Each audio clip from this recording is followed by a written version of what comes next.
Broers en susters, goeiemôre en baie hartlik welkom.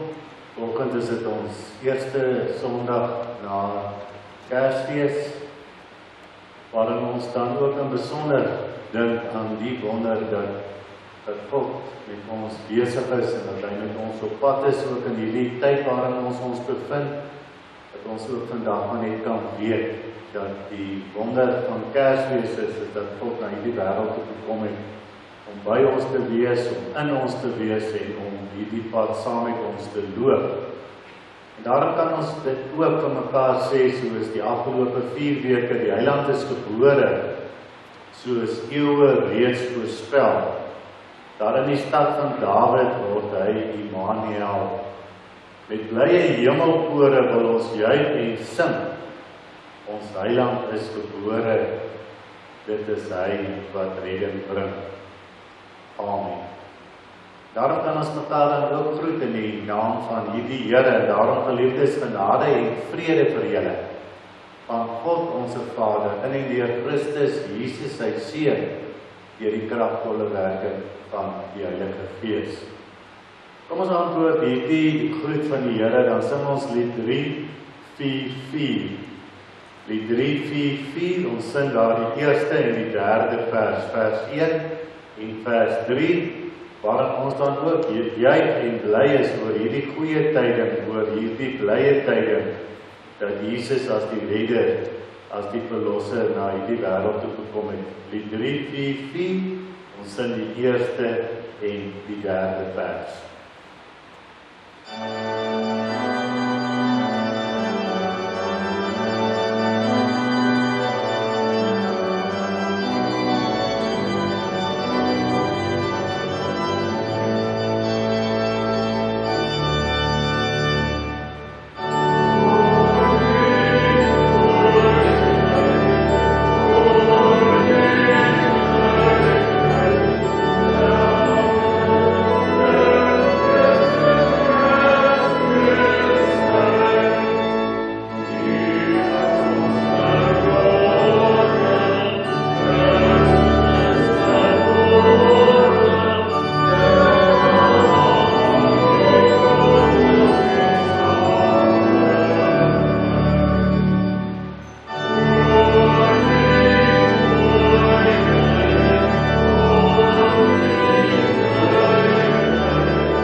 Hier volg die geskiedenis van die geboorte van Jesus Christus. Toe sy moeder Maria nog aan Josef verloof was, het dit geblyk dat sy swanger is, sonder dat hulle gemeenskap gehad het. Die swangerskap het van die Heilige Gees gekom. Haar verloofde Josef, wat aan die wet van Moses getrou was, maar haar tog nie in die openbaar tot skande wil maak nie, het hom voorgeneem om die verloving stilweg te verbreek. Ons ervaar hier in Josef se lewe, dit wat ek en jy so baie keer in ons eie lewe ervaar. As daar skielik 'n krisis kom, as daar skielik iets kom anders as wat ons verwag, anders as wat ons dit wil hê, dan begin ons skielik ons eie planne te maak, dan begin ons eie menslike planne te maak. Die groot wonder is dat Maria in haar moederskoot die verlosser dra, maar Josef besef dit nie. En soos het ons vanoggend dalk hier met ons eie krisisse en ons eie probleme, en ons gaan vanoggend in die erediens ontdek, maar wat 'n verandering het daar in Josef se lewe plaasgevind. Die verandering het daarin plaasgevind toe hy werklik ontdek het, maar hoe God werksaam is. partykeer anders as wat ons verwag, partykeer anders as wat ons dink. En hierdie verandering het gemaak dat Josef in hierdie kind wat gebore is, ontdek maar hoe groot is God en hoe is God werksaam. En daarom kom ons sing dit, lied 345.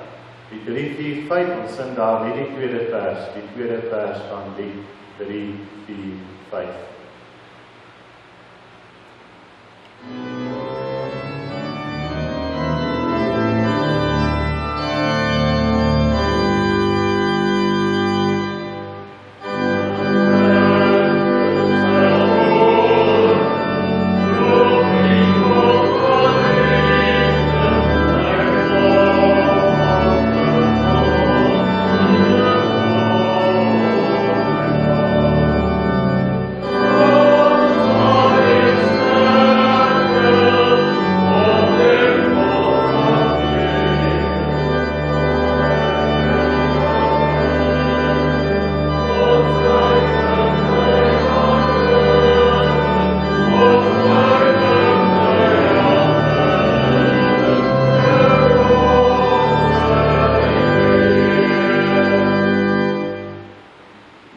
Ons gaan nou verder lees uit Matteus hoofstuk 1, ons gaan nou vanaf die 20ste vers saam lees, Matteus hoofstuk 1 vanaf vers 20. Kom ons word eers 'n paar minute stil voor die Here, ek gaan ook vir jou geleentheid gee om stil te word, en dan sal ek in gebed vir ons voortgaan.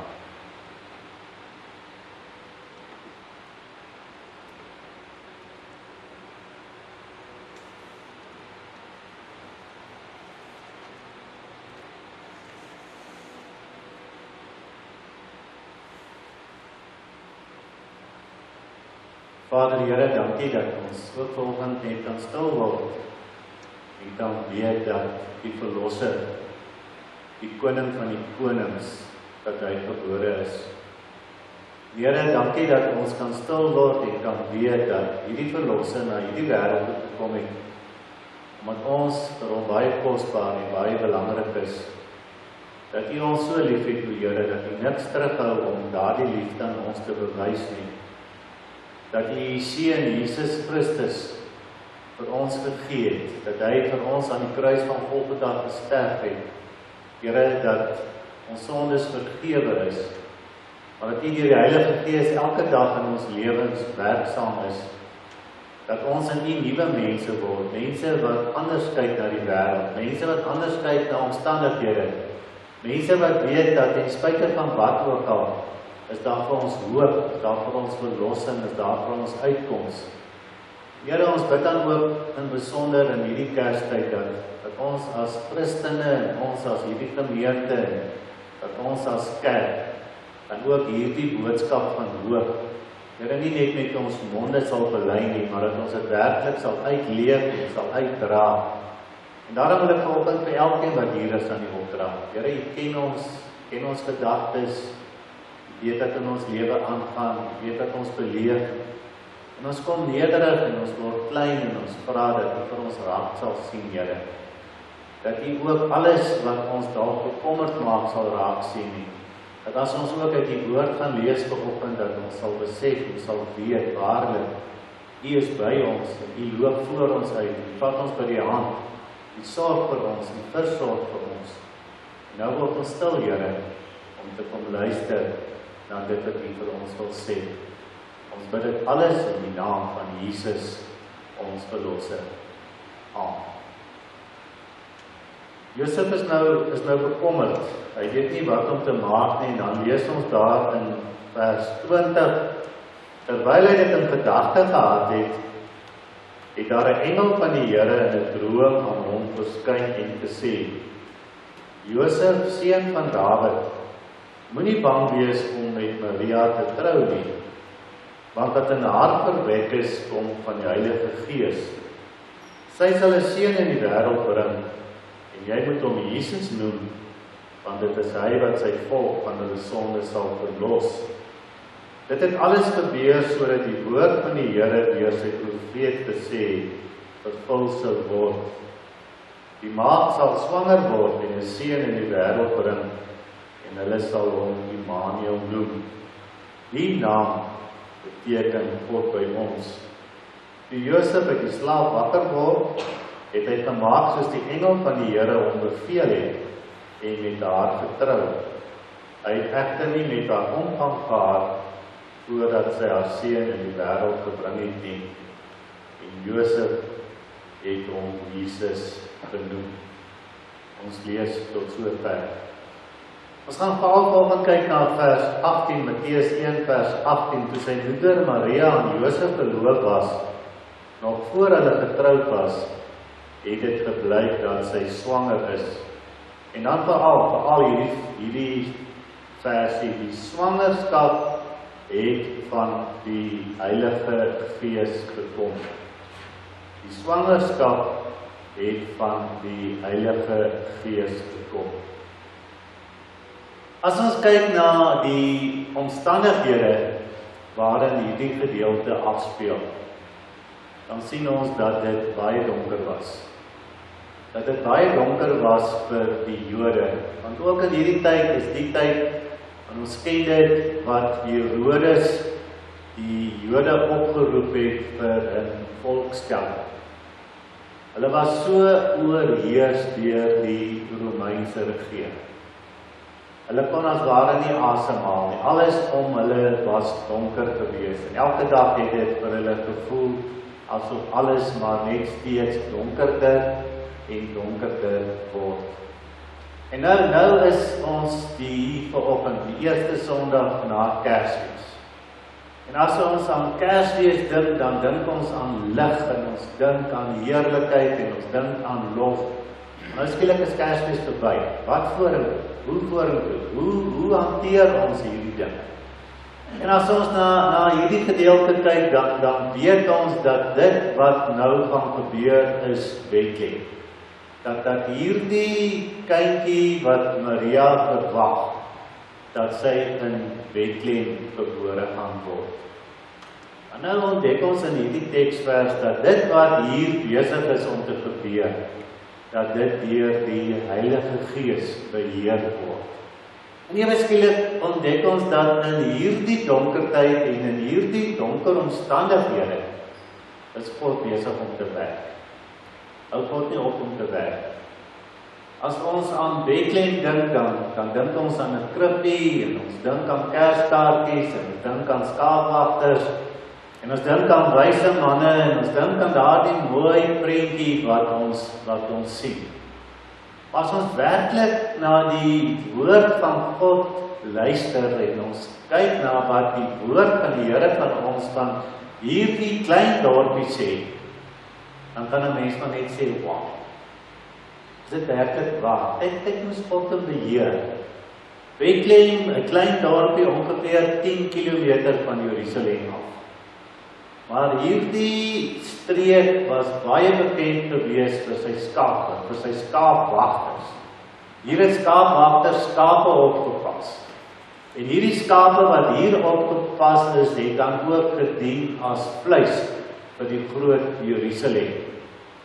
Maar Bethlehem was nie net bekend gewees vir sy skape nie. Bethlehem staan ook bekend as Bethlehem Ephrata. En Ephrata beteken huis van brood. Hierdie landstreek was baie vrugbaar, groot koringland. Hier is die brood ook vir Jerusalem voorsien. Bethlehem was 'n eenvoudige, nederige dorpie 10 km van hierdie groot Jerusalem af. Maar die mense was tog so afhanklik gewees van hierdie streek Bethlehem. En nou as jy die Bybel lees, dan sien jy dat hierdie stad, hierdie dorp Bethlehem, het 'n bekende naam gehad vir die Jode. Dit was die stad van Dawid gewees. Dawid het ook in hierdie omgewing skape opgepas. Dawid het ook in hierdie omgewing besef, maar hoe dat hy vir God kan vertrou. Hoe dat God voorsien, hoe dat God hom lei, hoe dat God hom beskerm, en hoe dat God hom juis uit hierdie nederige dorpie lei, en hoe dat hy 'n groot koning word vir die volk Israel. Ons sien ook dat dit in hierdie streek is waar Boas sy koringlande gehad het. Ons ken Boas se geskiedenis, ons weet van Boas en ons weet van Rut. En ons weet dat die Bybel vir ons leer dat hierdie verlosser en hierdie Messias uit die geslag van Dawid gaan kom, en Dawid kom uit die geslag van Rut. En ewe skielik kan ons nie glo wat ons hoor nie. Hierdie klein dorpie daar eenkant, wat eintlik maar net nederig is en ongesiens eintlik maar net daar bestaan. Ewe skielik ontdek ons maar God het 'n plan met hierdie dorpie. God het 'n plan met hierdie omgewing. En die wonder is dat Micha kom in Micha hoofstuk 5 sê hy baie duidelik, uit hierdie dorpie, in hierdie dorpie, gaan die verlosser gebore word. Bethlehem was ook bekend gewees vir sy kalkrande, en is nog steeds vandag bekend vir sy kalkrande. In hierdie kalkrande is daar oral grotte. En die meeste mense het dan ook hulle huise by een van hierdie grotte gebou, want hierdie grotte het dan ook sommer gedien as 'n skaapkraal, as 'n stal waar die skape en die diere veilig in die nag beskerm en bewaar word. En dit is dan ook in een van hierdie sogenaamde grotte, hierdie stal, hierdie eenvoudige plekkie waar die profesie van Micha waar word. Hier gaan die verlosser gebore word. Maar dan val jy amper om as jy Jesaja lees. As jy Jesaja lees, Jesaja vir jou sê dat hierdie verlosser gaan uit 'n maagd gebore word. En dit is dan ook die tema van hierdie gedeelte. God, die Heilige Gees aan die werk. Beleef jy dit saam met my vanoggend? Hierdie Kersverhaal, hierdie dorpie Bethlehem, hierdie krib, hierdie stal, is nie sommer maar net eeue, 500, 600, 700 jaar voor dit wat hier gebeur, het God vertel, maar dit is hoe dit gaan plaasvind. God, die Heilige Gees aan die werk. En daarom as ons na hierdie gedeelte kyk, dan is hier vir my 3 dinge. 3 dinge wat in hierdie gedeelte sterk na vore kom. Die eerste plek ontdek ons hier, Jesus bring die waarheid. Die tweede plek wys hierdie gedeelte vir ons, Jesus wys wie God werklik is. En in die derde plek, Jesus leer dat God eerste beweeg. Jesus bring die waarheid, Jesus wys wie God werklik is, en Jesus leer dat God eerste beweeg. Ek sê die eerste plek, Jesus bring vir ons die waarheid. Die interessante van hierdie evangelie, die Matteus evangelie, is dat Matteus, hierdie evangelis, Levi, die tollenaar, sy naam het verander na Matteus, en hierdie tollenaar wat by die tolhek gesit het, en wat ontdek het hoe dat Jesus in sy lewe ingegryp het, van hom 'n totaal en al nuwe mens gemaak het. Hy is so hartseer dat die Jode wat so uitgesien het, en wat so verlang het na die verlosser, dat hulle hom verwerp as die verlosser. En nou skryf Matteus hierdie evangelie hoofsaaklik vir die Jode. In die tyd wat hierdie evangelie geskryf was in die tyd met daardie groot vervolging. Die Jode is versprei oor die hele wêreld en nou kom hy om vir hulle te sê, maar hierdie Jesus is waarlik die verlosser wat na die wêreld toe gekom het. En dit is dan ook wat Matteus doen in hierdie teksvers wat ons vanoggend saam gelees het. Die swangerskap het van die Heilige Gees gekom. Die Jode het geglo, hulle het met hulle hele hart en met hulle hele wese geglo dat die waarheid kom van God. En hierdie waarheid word deur die Heilige Gees geopenbaar. En daarom het hulle so vasgehou aan die woord van God, aan die Ou Testament. En die Ou Testament is in daardie tyd hoofsaaklik die profete. Hulle glo die profete, hulle glo die waarheid van die profete, want hulle weet dat hierdie profete deur die Heilige Gees geïnspireer word. En dit is wat Matteus eintlik vir hulle wil sê. Lees wat hier gebeur en ontdek wat hier gebeur. Hierdie swangerskap kom van die Heilige Gees. Dit is die waarheid. Dit is die waarheid. En hierdie Jesus, 'n seun van God, en hy's God die Seun, en God die Heilige Gees, en God die Vader. Hy bring die waarheid, hy bring die volle waarheid. Hy bring niks anderste as die waarheid. Jesus getuig van homself, ek is die weg, en ek is die waarheid, en ek is die lewe. Niemand kom na die Vader toe, behalwe deur my. En dan wil Matteus, en dit is so wonderlik om dit raak te sien, dan wil Matteus ook vir hulle laat ontdek, maar hierdie waarheid is groter as julle wette. Ons lees dit alreeds hier in hierdie verhaal. Ons lees dit alreeds as die Heilige Gees op 'n goddelike, bo-menslike manier in Josef se lewe begin werk. En daardie tyd as jy verloof was, jy kom agter, jou verloofde is swanger, jy weet, jy is nie die pa van daardie kind nie, het die wet dit duidelik gestel. Jy vat hierdie meisie, jy vat haar na die Joodse gewete ouers toe, en hulle ondersoek die saak en die uiteinde is sy word gestenig. Die wet verdra nie sulke dinge nie. Maar dis nie dat Josef die wet oortree nie, maar dat God na hom toe kom en sê, maar ek is die waarheid nie. Julle menslike wette, julle kan dit ook nou verdraai en aanpas soos wat julle dit wil doen. En daarom lees ons al hoe dat Josef maar besluit in die geheim gaan ek maar vir haar sê, gaan maar, ek gaan nie met jou trou nie, maar ek gaan jou oorlos. En dan sien ons die wonder, hoe dat God sy hele lewe verander, en hoe dat hy teen die wet, teen die gebruik en teen die menslike gewoontes van daardie tyd, by Maria staan, haar dra, versorg, en haar in hierdie tyd ondersteun. So Jesus bring vir ons die waarheid. Maar in die tweede plek, Jesus wys vir ons wie God werklik is. Weet jy broers, ek dink in hierdie tyd waarin ons nou bevind, is dit so noodsaaklik om dit raak te sien. Hierdie menslike wette, hierdie Joodse wette, dit het eintlik maar net beteken 'n klomp optelsomme. Dit doen ek goed, en dit gebeur sleg in my lewe, en hoe beter ek hierdie kant leef, hoe beter sal dit hierdie kant gaan. As daar 'n krisis in my lewe is daar sleg dinge in my lewe is dit donker is in my lewe, dan moet ek bietjie meer aandag gee aan hierdie kant.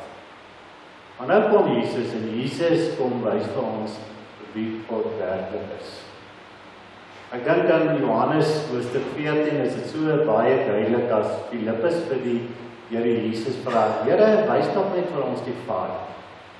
As ons tog maar net die Vader kan sien, as ons tog maar net kan sien wie is die Vader, dan sal dit vir ons soveel beter en soveel makliker wees.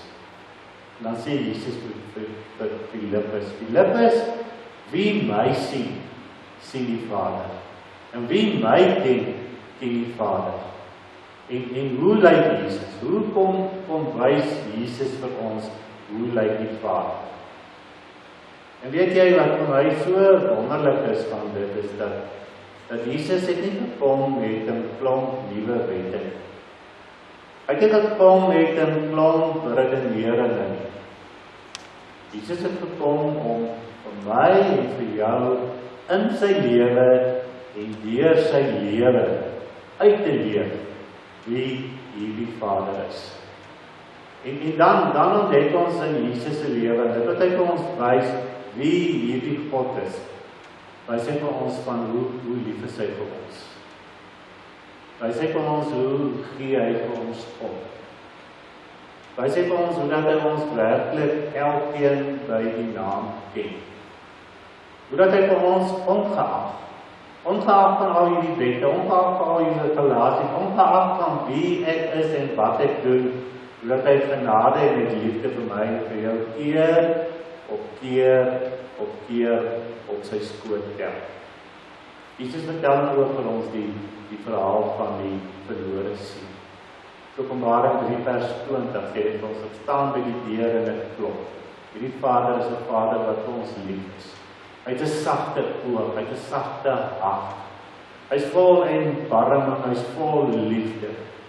COVID-19 wat ons so beangst het bevrees maak dat ons soos hierdie volk in hulle moeilike omstandighede in hierdie diaspora waarin hulle bevind, in hierdie geweldige vervolginge kan hierdie Christene vir die wêreld leer, want so lief het God die wêreld gehad, dat hy sy seun, sy enigste na hierdie wêreld toe gestuur het, sodat elkeen wat in hom glo, nie verlore sal gaan nie, maar die ewige lewe sal hê.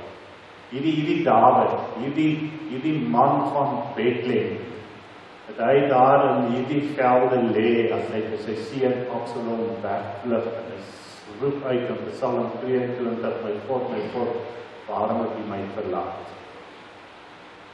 Ek en jy dit dalk nog nooit so reguit gesê nie.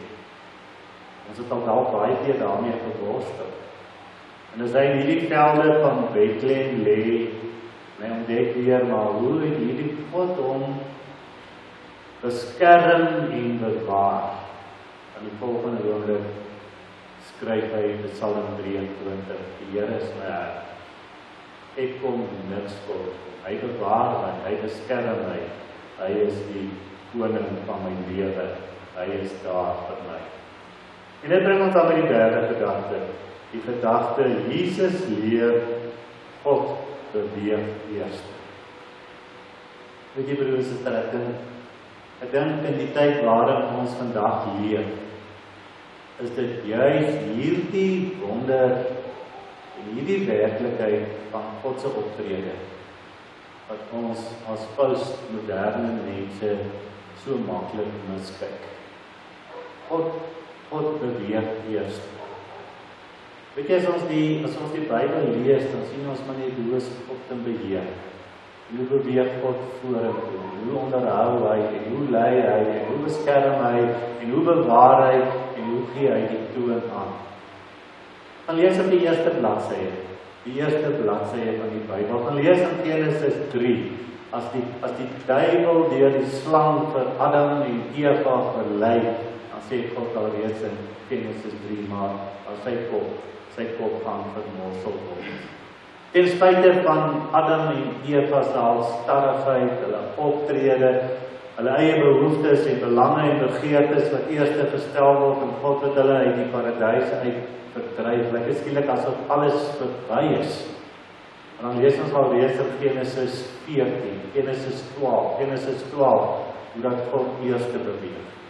Hoe dat hy vir Abraham roep, hoe dat hy hom uit van die Galdeërs lei. Ons ken die hele verhaal, hoe dat hierdie Jakob, die kleinseun van Abraham, hoe dat hy in Egipte ingaan as sy seun Josef daar in Egipte is. Hoe dat hierdie volk deur hierdie Egiptenare so slawe behandel word. Dat God beweeg eers, hy dui die pad vorentoe aan, hy lei hulle uit Egipte, hy bring hulle weer terug in Jerusalem. Ons dink die verhaal van die Babyloniese ballingskap waar hulle langs die riviere van Babel sit en die liere aan die wilgerbome ophang. En God weer vir hulle laat ontdek, maar ek beweeg, ek is in beheer, ek lei vir julle, ek vergeet julle nooit nie, hoe hierdie volk in Psalm 121, as die bo-menslike gebeur het, hulle weer uit hierdie Babyloniese ballingskap terugstap Jerusalem toe. Dan sing hulle, ons kyk op na die berg, ons kyk bo oor hierdie omstandighede. Wat kan ons vir julle sê? Hierdie Here is die lamp vir ons voet, hy is die lig vir ons pad. Die aarde kan maar weer, wat kan maar wankel, maar ons weet, God is in beheer. Weet jy, dis die wonder. Dis die wonder van vanoggend. Ons sê vir mekaar, dis die eerste Sondag na Kersfees. Wat sê ons vir mekaar? God se ingryper, en God se besig wees in ons lewe. Het nie net op Kersdag gebeur. Ja, Josef noem hierdie seun Jesus, en Jesus beteken, God het hom na hierdie wêreld toe gestuur om vir my en vir jou van sonde te verlos. Sy naam is ook Immanuel. Dit beteken dat hierdie verlosser vanoggend by my en jou is, en dat hy ook hierdie pad vorentoe vir my en vir jou lei en loop. Ons kyk terug na die jaar 2020, wat ongekende jare, ja, met soveel moeilikhede en soveel onverstaanbaarhede. En ewe skielik kyk ons na 2021 en ons sê ons weet nie wat nou nie. Die Heilige Gees. Die Heilige Gees is aan die werk. Die Heilige Gees kom vanoggend om vir my en vir jou te sê, maar hierdie Jesus, hierdie Verlosser, Immanuel, is by ons. Kersfees is nie 'n dag nie. Kersfees is 'n feit. Kersfees is 'n gegewendheid. Kersfees is om vir ons net daaraan te herinner dat die Verlosser wat by ons is, wat met ons is, hy vanoggend hier by ons is, dat hy nou saam met ons huis toe gaan, dat hy voor ons uitloop, ook in die onbekende jaar 2021, wat vir ons voorlê. Ek sluit af. Stel het vir ons van Takealot geleer. En as ek aan Takealot dink, dan dink ek aan die voordeurklokkie wat lui. Daai voordeurklokkie lui en raak jy so opgewonde. Almal skree, hier's Takealot. Hier kom 'n pakkie. Ja, ek betaal kom 'n maakie saak wees, 'n opgewondenheid. Dis 'n heerlikheid. Hoor hulle die voordeurklokkie. Takealot is hier. Takealot kom om jou lewe te verander. Dan kom hierdie gedeelte volgende om vir ons te sê, maar hoor die Kersfeesklokke. Kersfeesklokke het nie 25 Desember opgehou lei. Kersfeesklokke lei vanoggend. Dit lei vanmiddag. Dit lei vanaand. En vandag as ek in my bed rondrol, dan hoor ek die Kersfeesklokke. As ek môreoggend moeg en moedeloos en onseker opstaan, dan hoor ek die Kersfeesklokke. En as die nuwe jaar 2021 na 12 uur die 31ste begin, dan hoor ons die Kersfeesklokke. Kersfeesklokke wat vir ons vertel. Jesus die Verlosser, Immanuel, God by ons, met ons, in ons, beweeg eerste. Hy beweeg vorentoe. Hy lei ons na Groenwyvelde, na waters waar daar rus is, na waters waar daar vrede is. Dis vir my die wonder van hierdie vraag. Dat Josef nie die bloeddood om nie gesteer het aan die menslike wette, die sogenaamde kerklike wette van daardie tyd. Dat die Heilige Gees so in sy lewe werksaam was en hom so omvorm het dat hy hierdie wette, hierdie skrifgeleerdes en wetgeleerdes te sigte teruggegooi het en hy hom ontferm het deur Maria.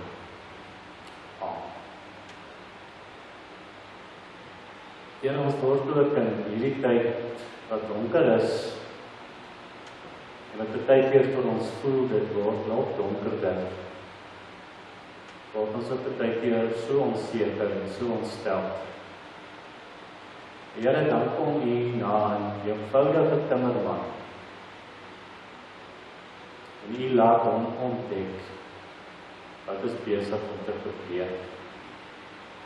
Deur die Heilige Gees omvorm U hom. Here, hy ontdek die grootheid. En hy versorg vir Maria en die Christus kind en alles waaroor hy beskik. So kom U volgende aan ons toe, Here, eenvoudige mense met ons eenvoud. Kom U deur die Heilige Gees om vir ons te sê, ek is by jou. Kyk terug na die gebeure. Kyk terug na die kruis van Golgotha. Kom hier deur die Heilige Gees om ons vanoggend net te vertel. Maar ek loop voor. Ook die jaar 2021 met sy onsekerhede. Ek is daar nie. Ek is jou Vader. Ek sal ook vir jou lei na die groenweivelde en na die waters van Christus. Here, skielik sê ons dankie. Dankie vir die genade in die naam van Jesus. Amen. Ek wil julle maar net daaraan herinner ons oujaarsdag aanddiens, die 31ste, dit is 7:00 die aand, 31ste 7:00 die aand ons oujaarsdag aanddiens. Nou gaan ons afsluit met lied 348. Lied 348, kom ons sing daar al die verse, vers 1, 2 en 3 van lied 348. En nadat ons hierdie lied gesing het, gaan ons die seën van die Here ontvang en dan is ons diens ook afhandel.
Elkeen van julle wees en bly. Amen. Baie dankie.